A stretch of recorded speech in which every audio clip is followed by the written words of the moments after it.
si Janeto, tawag nila sa akin Lucky. Kaya guys, samahan nyo ako for today's video. At ito, nag-snow na nga. Bago ang lahat, mag-aasikaso muna ako ng mga susuotin ko para sa snow. Susuotin ko para sa snow isang leggings saka isang pants. Sa leggings pa lang, sobrang init na pag sinuot mo sa loob. Hindi ka tatablan ng lamig sa loob ng katawan mo. At dalawang jacket na pang winter tsaka isang pambahay na jacket. At dali-dali na nga rin ako nagmedyas. Bali 3 medyas nga ang susuotin ko dahil ang kailangan protektahan dito ay ang paa tsaka yung kamay. Kasi pag hindi mo na protektahan yung kamay tsaka paa mo, mabilis kang lalamigan at tsaka sasakit yung kamay tsaka paa mo. At nagsuot na nga rin pala ako ng mask para protektado rin yung mukha ko. Ang kailangan naman protektahan dito yung tenga mo tsaka yung ilong mo. Pag hindi mo na protektahan yun, matatanggal daw yun, sabi ng mga magulang. At dali-dali na nga rin ako lumabas at ito yung kaganapan dito ng snow. Nakikita nyo kung gaano kalakas yung snow, nag-i-snow pa rin.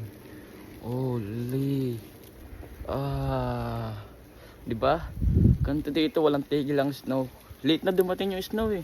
January na siya dumating. At ayan yung labas namin, sobrang kapal na ng snow. At yun na yung second time ko na nag-i-snow dito sa Canada. Kaya Canada pa more. Papakita ko na sa inyo kung hanggang saan na yung snow. Hindi pa naman masyadong mataas yung snow. Kulang nga pala ako ng isang gloves. Hindi ko alam kung saan ko nalagay yung gloves ko. At dali-dali na nga rin pala ako pumunta sa labas. At ayan na yung sasakyan ng daddy ko, puno na ng snow. At ito, nagpo-frozen na rin yung mga snow. At yung mga tao, umaga pala nagsashovel na sa mga bahay-bahay nila. Ito na yung second year ko na mag-i-snow dito sa Canada.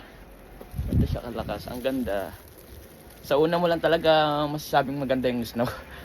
Pero pag nakatagalan ka na, yung pakiramdam mo, parang ayoko na ng snow. Parang gano'n yung sasabihin mo. So, kailangan ko nagsuot na ito kasi tumatama sa mukha ko yung snow. Tumatama sa mukha ko kaya kailangan ko magsuot ng ganito. Para hindi rin malamigan yung bibig ko. Pag nalamigan to, magdadry. At dali-dali na nga rin pala ako nag-enjoy kasi dumating na yung araw na inaantay ko. At ayan yung lugar namin dito, napakatahimik. Yung mga tao tamad lumabas kasi sobrang lakas ng snow. Umagang-umaga pa lang nag-e-enjoy na ako. Hihiga tayo sa snow guys. Hihiga tayo. Na ito, wala pa akong isang gloves oh. Kasi isa lang yung gloves. 1, 2, 3. First time ko lang to ginawa sa sobra kong saya na maranasan humiga sa snow. Lamig na kamay ko dito. Ang sarap pag humiga, kailangan gumagano ka, nagpa-fly-fly ka. Guys, titikman natin yung snow. Papakita ko sa inyo. Dati tinikman ko na yung snow eh. Kaya ito na yung second year kong titikman ko yung snow. Baka nagbago yung lasa.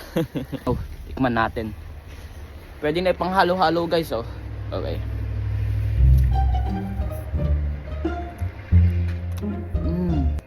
Wala nagbago. Lasang ulan. Kahit sinong tao magugustuhan talaga ang snow. Kaya sa mga taong gustong maranasan yung mag-snow, paki-comment kung gusto nyo makita yung snow. Nauuna yung bida at saya. Nagsisilabasan yung mga tao dito kasi sobrang lamig. So wala kaming pasok ngayon. Kaya eto, ginala ko na rin kayo. Ngayong araw lang nag-snow. Kaganinang madaling araw nagumpisa yung snow. Kaya hanggat maaga pa, enjoyin na natin yung mga oras na dumadating sa atin araw-araw. Namamagana yung kamay ko, nagkukulay red na. Kasi kulang yung isang gloves ko, hindi ko alam kung saan ko nalagay. Protektado naman yung buong katawan ko, kamay lang yung masakit.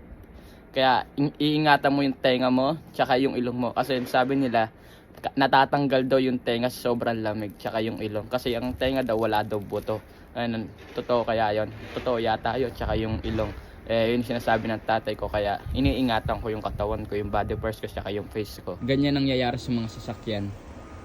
Tinutubuan na ng mga snow. Tinutubuan na. Ngayon yung sabihin sa akin na I love Canada. I-comment nyo. Ayun lumalakas oh. Oh, ano ba? Lumalakas ba yan? Oh, lumalakas pa rin siya oh. Holy. Diba? Ganyan siya kalakas. Ngayon na lang nag-snow. Kung kailan January na, dun pa lang siya nag-snow. Late na dumasting yung snow guys. So nag-i-snow naman December kaso wet snow lang yun. Kaya mabilis yung snow. Malambot. Mabilis mawala. Kaya yun. So guys, hanggang dito na lang kasi lumalamig na yung kamay ko. Don't forget follow and share para update ka palagi sa mga next video ko. Thank you for watching. Bye!